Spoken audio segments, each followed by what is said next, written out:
Moving to Prime Minister's questions, Dr. Danny Chambers. Number one, Mr. Speaker.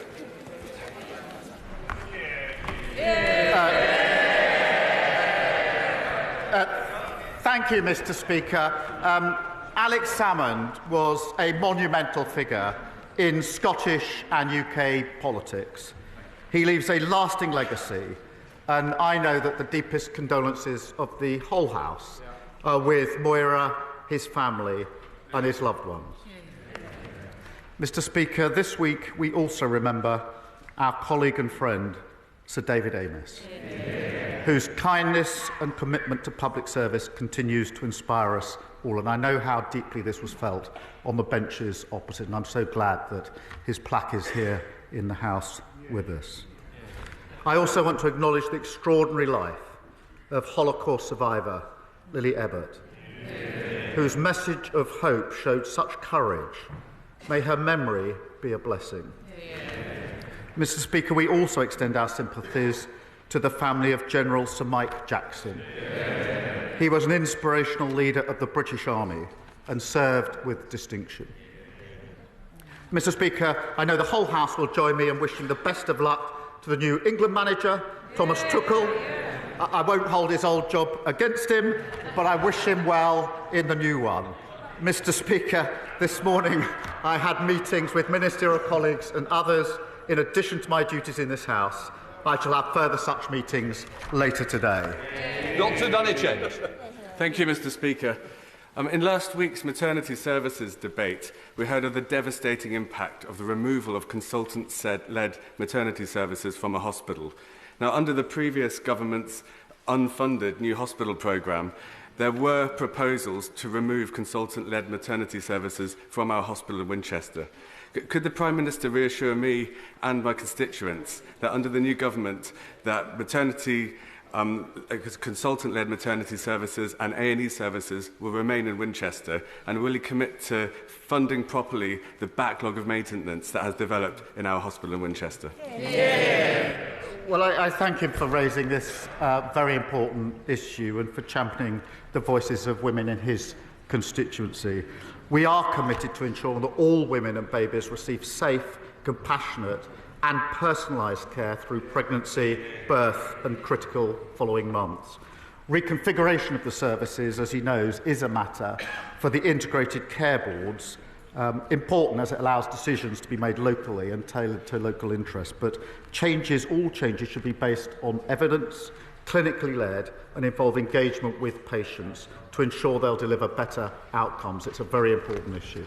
Alison, Hume. Thank you, Mr. Speaker. Whitby Interactive has provided inclusive play schemes and holiday activities for children and young people with special educational needs and disabilities for 26 years. It has been a lifeline for families continually failed by Conservative governments. But Interactive is set to close due to a funding shortfall.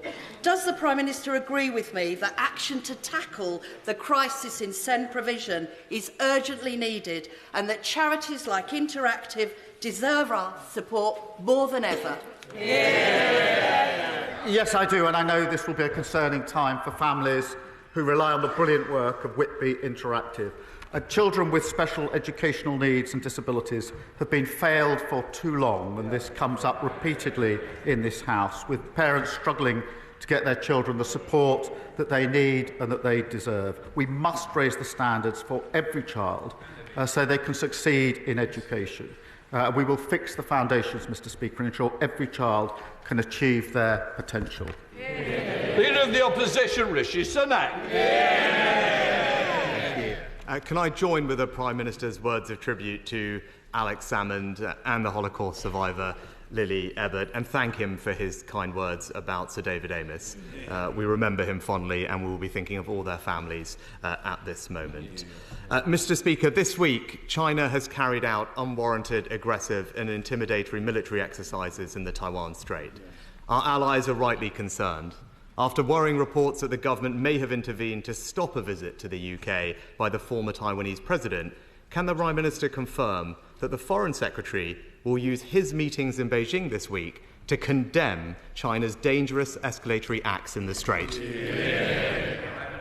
I thank him for his question. The continued military activity in the Strait is not conducive to peace and stability in the Taiwan Straits is in all of our interest. On the wider point that he raises, we will cooperate where we can as permanent members of the UN Security Council, issues like net zero, health and trade, compete where we have different interests, but challenge, the point he makes is absolutely right, where it's needed, to protect national security, human rights and our values, and we will put that challenge in. Sunak.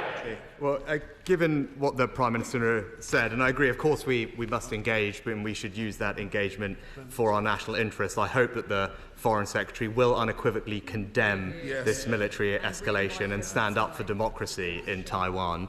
Now, the whole House will be concerned about the fate of the democracy campaigner Jimmy Lai. He is a British citizen who has been wrongly imprisoned in Hong Kong for 4 years. The previous government pressured China for his release. Does the Prime Minister agree that this is a politically motivated prosecution and that it is a breach of China's legal obligations to Hong Kong under the Sino-British Declaration? Yes, and this case, as he will understand, is a priority for the government. We do call on the Hong Kong authorities to release immediately our British national, and the Foreign Secretary raised this case in his first meeting with China's Foreign Minister, and we will continue to do so. Rishi Sunak.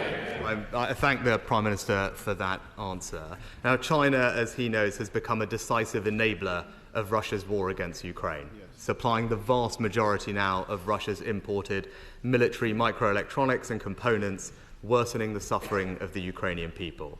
So can the Prime Minister confirm that he is prepared to sanction any Chinese business or individual involved in aiding Russia's invasion of Ukraine, including secondary sanctions on financial institutions?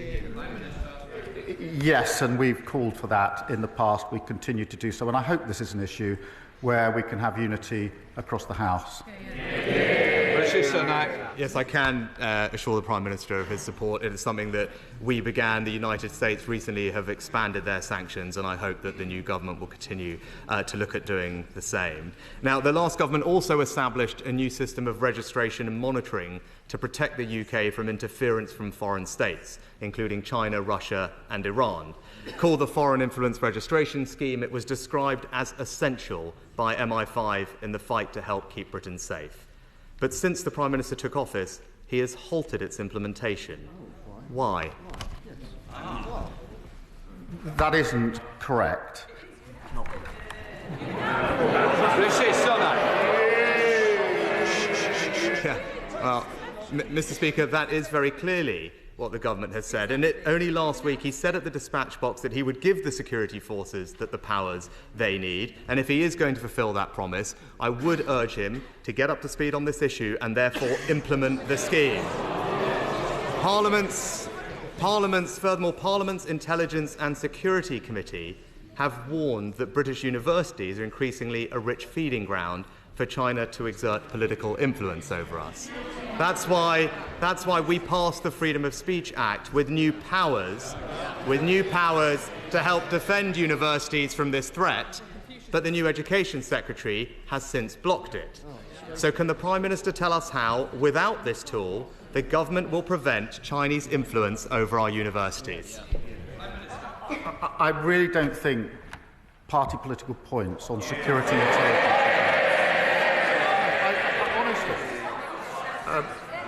Throughout the last Parliament, we stood with the government on all questions of security and intelligence because it was important to the outside world that we did so.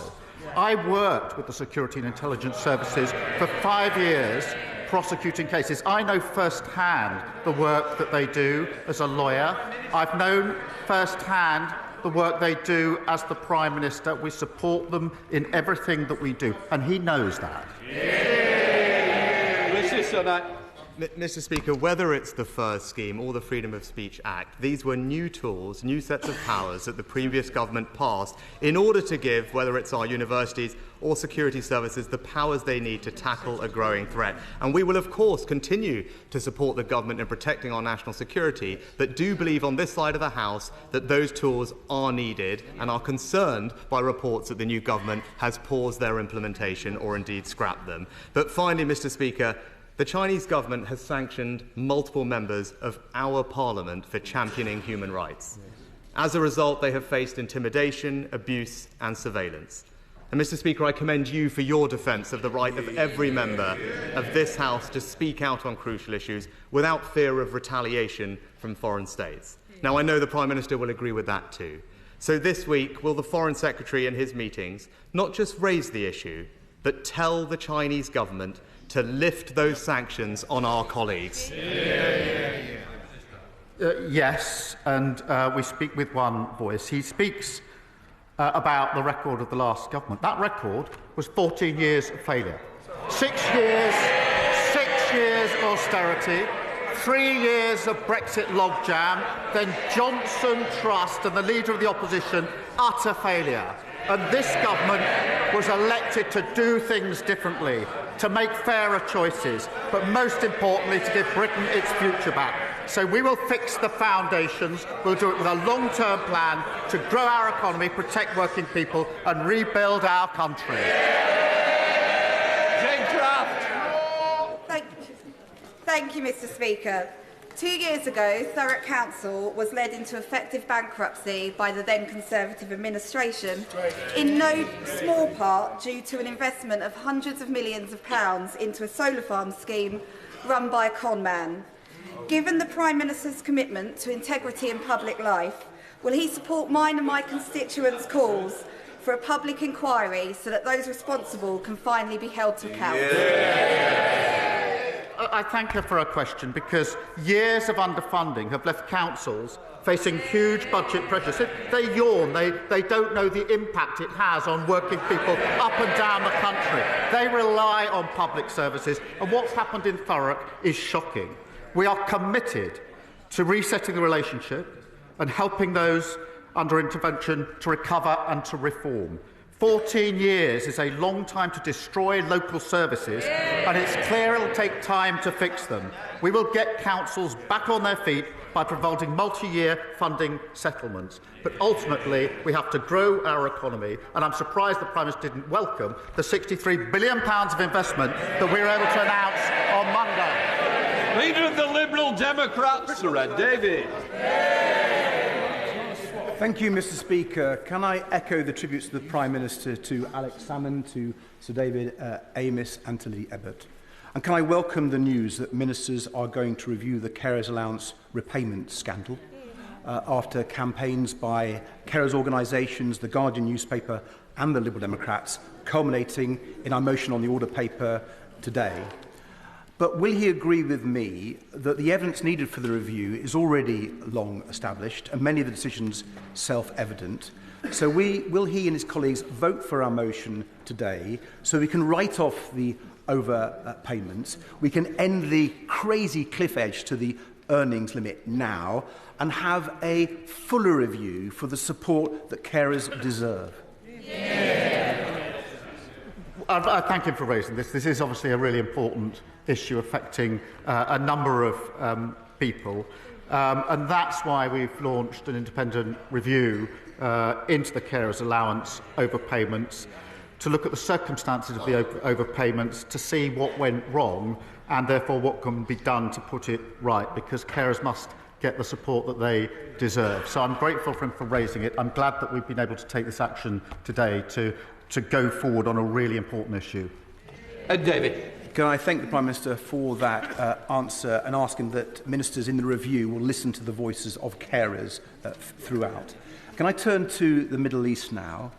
Israeli Finance Minister Smotrich had said that starving 2 million people in Gaza might be justified and moral.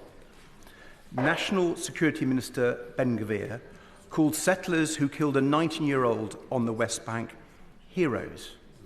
After my visit to Israel and Palestine last February, having witnessed the damage that these extremist ministers in the Netanyahu government are doing, I called on the last government to sanction them. The last government refused, but we now learn that the former Foreign Secretary was considering this. So will the Prime Minister now sanction Ministers Ben-Gvir and Smotrich? We are looking at that because they're obviously abhorrent comments, as he rightly says, along with other really concerning activity in the West Bank, but also across the region. The humanitarian situation in Gaza is dire. The death toll has surpassed 42,000, and access to basic services is becoming much harder. And Israel must take all possible steps to avoid civilian casualties, to allow aid into Gaza in much greater volume, and provide the UN and humanitarian partners the ability to operate effectively. Mr. Speaker, along with France, the UK will convene an urgent meeting of the UN Security Council to address this. Lyndon. Thank you, Mr. Speaker. It's been an honour to meet my constituent, Tom Morton, a young person in Keir who sat in the public gallery today and cares so deeply about politics and communities. Young people in Keir are at a disproportionate risk of criminal and cynical exploitation by drug barons through county lines. Will the Prime Minister tell Tom and the House what steps the government will take to prevent vulnerable children in Keir becoming involved in county line operations? Well, can I welcome Tom to this House? It's encouraging to see young people engaging in democracy. County lines is a real problem, and all of us will have experienced the effect and impact of that in our constituencies. And our County Lines programme focuses on preventing young people being exploited and lured into criminal gangs, which is far too common, and committed to introduce a new offence of child criminal exploitation, long overdue. We will also create a network of young future hubs, staffed with professional youth workers, mental health support workers and career advisors, to provide focused support for young people, helping them to fulfil their ambitions and preventing them being drawn into crime. Savile Roberts. Iawn Lefarydd, and Plaid Cymru too would like to pay tribute to Alex Salmond and Sir David Amess. Mr. Speaker, 1 in 5 people in Wales is on an NHS waiting list. The Secretary of State for Wales says that a new cross-border NHS plan would bring down Welsh surgery waiting lists. But the First Minister of Wales, Labour, contradicts her. She denies it has anything to do with bringing down waiting lists. Are they making it up as they go along? The difference is this: we now have a Westminster government that wants to work with the Welsh government to deliver for the people of Wales. For 14 long years, the Welsh government was in a position where the then government was in conflict with them. So now we will work together, collaborate, and ensure that together we deliver across Wales. Chris MacDonald. Thank you, Mr. Speaker. Will my right honourable friend, the Prime Minister, join me in praising our Labour Police and Crime Commissioner for Cleveland, Matt Storey, who's working with me to tackle knife crime, drug crime and antisocial behaviour in Stockton North, and assure my constituents that under this Labour government we'll see more police officers in Stockton and Billingham. Well, I welcome his work with the new Labour Police and Crime Commissioner. And it's sad to say that in Cleveland, full-time equivalent police officers fell by over 12% under the last government. When you fail on the economy and growth, those are the types of things that happen across the country. As part of our neighbourhood policing guarantee, we'll put 13,000 more neighbourhood police and PCSOs back on our streets and ensure every community has a named local officer. Through our Safer Streets mission, we will tackle illegal drugs, half-knife crime and crack down on antisocial behaviour and go after the gangs that lure young people into violence. And Hawke. Thank you, Mr. Speaker. As evidenced by some earlier questions, issues surrounding SEND, local government finance and adult social care are issues which affect all of our constituents. And let's be honest, Mr. Speaker, for too long, both parties have ducked and dodged taking the difficult but necessary decisions. In order to give in order to give certainty to our constituents and confidence to those who provide those vital services, does the Prime Minister share my assessment that there is considerable merit in formal cross-party working on these issues, where we can share taking those difficult decisions in order to improve outcomes for our constituents? Well, I am grateful to him for raising this question about SEND, because it is a really important issue, and I think this is the fourth time in two Prime Minister's questions where it's been raised on both sides of the House. I quibble with his suggestion it's both parties, since his party was in power for 14 years. But the spirit in which he puts this forward, that this should be cross-party, is something that we should take up, because it's such an important issue. It affects so many children and parents, and therefore, notwithstanding the quibble, I'm very happy to work across the House on an issue as important as this. Katrina Murray. Thank you, Mr. Speaker. The Fairways Networking Group, a group of small businesses in my constituency of Cumbernauld and Kirkintilloch, all operate on tight margins. Can my right honourable friend help me reassure this group that not only do they have nothing to fear from the Employment Rights Bill, but they have plenty to gain as exemplar employers? Yes, the Employment Rights Bill is pro-worker and pro-growth, and proudly so. And I don't believe you can build a strong economy by having people in insecure work. The party opposite, they go against every protection for workers. They're against the minimum wage, they're against these new protections. But the vast majority of businesses, large and small, already know that investing in your human capital, treating people properly at work, is what produces growth. So here's the big political divide. They always oppose workers' rights. We will always champion them. Thank you, Mr. Speaker, and can I associate the Green Party with his tributes to Alex Salmond and Sir David Amess?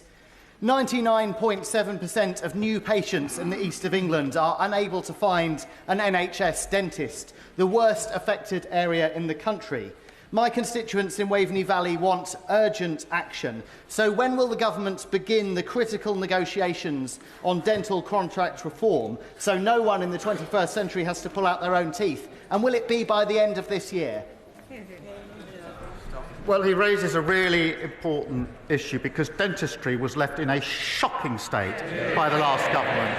I was shocked to hear that for children's hospitals, the commonest cause for admission for 6 to 10-year-olds in our children's hospitals in this country is to have teeth taken out because of the failure of the last government. That is shocking on any analysis. We will put that right, we will take the necessary steps, and we'll work across the House to do this as quickly as possible. Dan Smith. Thank you, Mr. Speaker. Last night in this House, we took the first steps in abolishing the hereditary principle of privilege.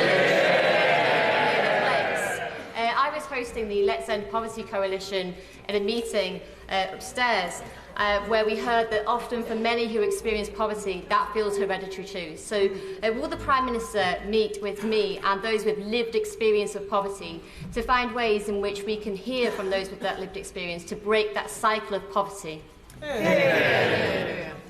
She makes a good point. The party opposite, they want to get rid of maternity pay, but keep hereditary peers. It's the same old Tories. But, you know, the letters, this is an important issue that she's raised. The letters are honest, powerful and important. And I think they hold up a mirror to our country. We will deliver a budget that drives economic growth, improves the lives of working people, fixes our public services and rebuilds our country with a decade of national renewal. Davies! Diolch Llefarydd. My constituent Jeanette Crawford suffers from ME and chronic pain. The cold, damp conditions of a Welsh winter are going to mean a lot more muscle soreness and fatigue for her. She's lost her winter fuel payments due to having a very small savings pot. With 86% of pensioners in poverty or just above that line to miss out in Wales, will the Prime Minister establish a social energy tariff to help people like Jeanette? On this issue of winter fuel payments, we have inherited a £22 billion black card. They should be apologising, not groaning, for leaving the country in such a state. We are committed to the triple lock. The point about pensions is really important, and that means that the triple lock means that the pension will increase again by £460 next year, which means that pensioners under Labour will be better off because we're going to stabilise the economy after that lot lost control of it. On David. Thank you, Mr. Speaker. In Britain, the biggest killer of men under 50 is suicide. We have some of the worst paternity leave in Europe, and boys are 50% less likely than girls to pursue higher education. I know that my right honourable friend takes this very seriously, and his commitment on reducing suicide rates is very welcome. Can the Prime Minister update the House on this work, and does he agree with me that it is vital that we tackle these issues head-on because of the increasing alienation and mental health issues amongst young men? I thank you for raising this vital issue. The statistics on male suicide are truly shocking. I went to an event just a few years ago here in this place where everyone in attendance was asked if they had lost someone to suicide, and I then reflected on my own experience, which was profound. As it was, I could see, for everybody across the room, and will be across this House. So reducing deaths from suicide is a vital part of our health mission.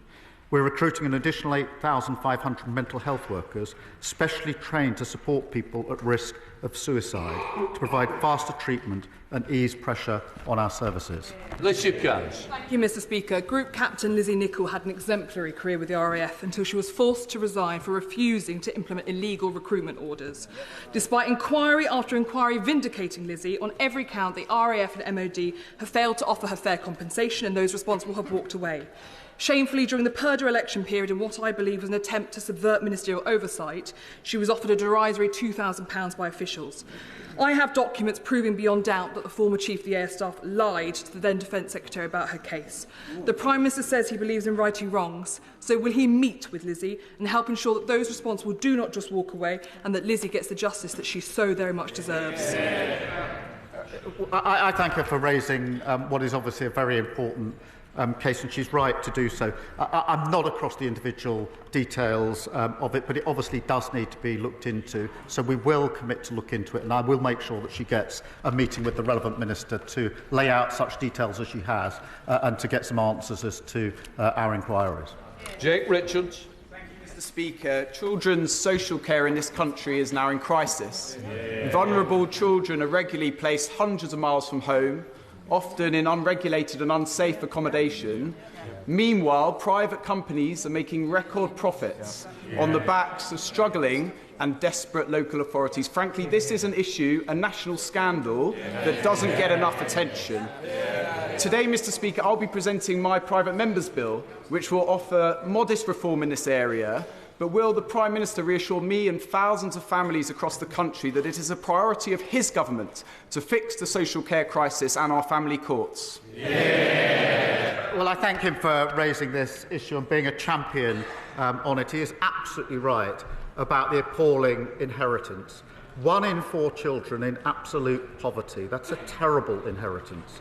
And too many vulnerable children in unregulated accommodation. Through our Children's Wellbeing Bill, we will put children and their wellbeing at the heart of education and social care systems. We'll also provide a home for all young care leavers to ensure that they're not homeless and remove the barriers to opportunity so every child can thrive in safe and loving homes. Mr. Speaker, during the election campaign, the now Prime Minister made a hell of a lot of promises, some of which I'm sure he will remember. Of particular importance to my constituents in Andover and North West Hampshire was a promise made on the 18th of June during a campaign visit to Basingstoke, when he made an unequivocal, unconditional commitment to rebuild our local hospital. Mr. Speaker, is this a promise on which we can rely?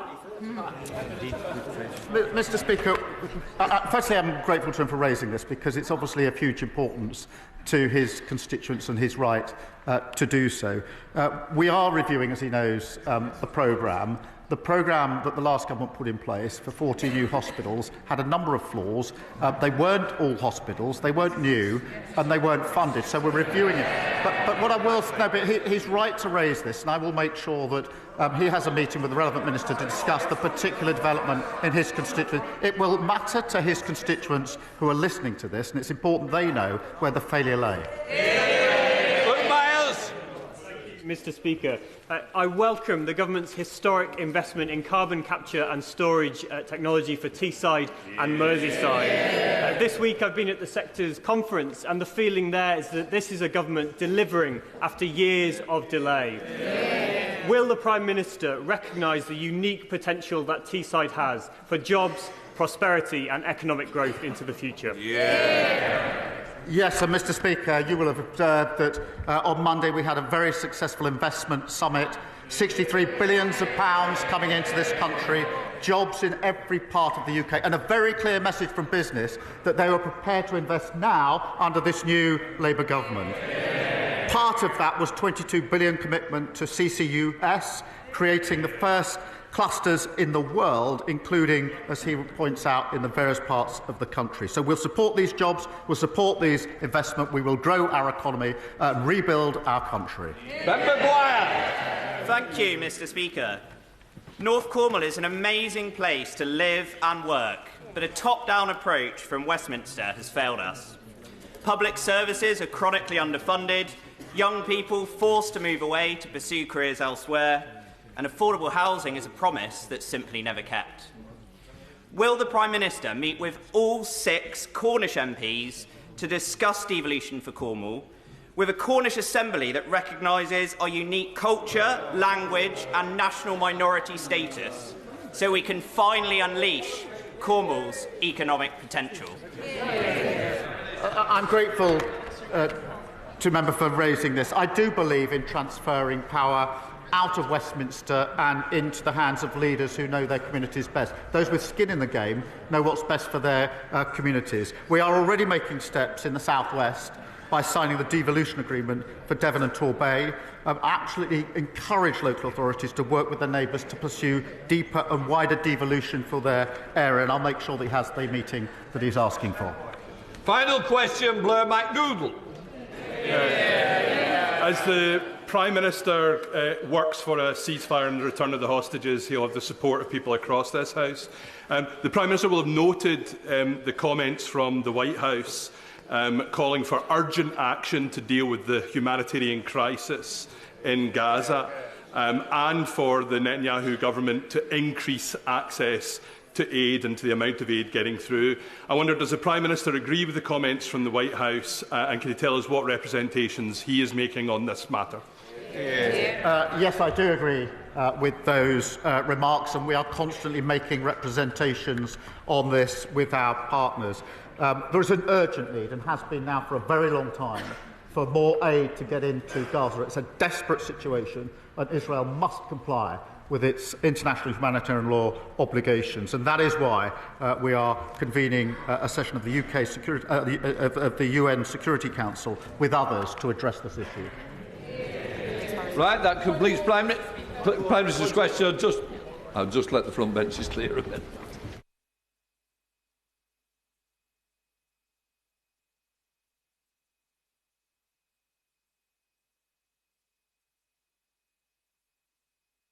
On the referendum.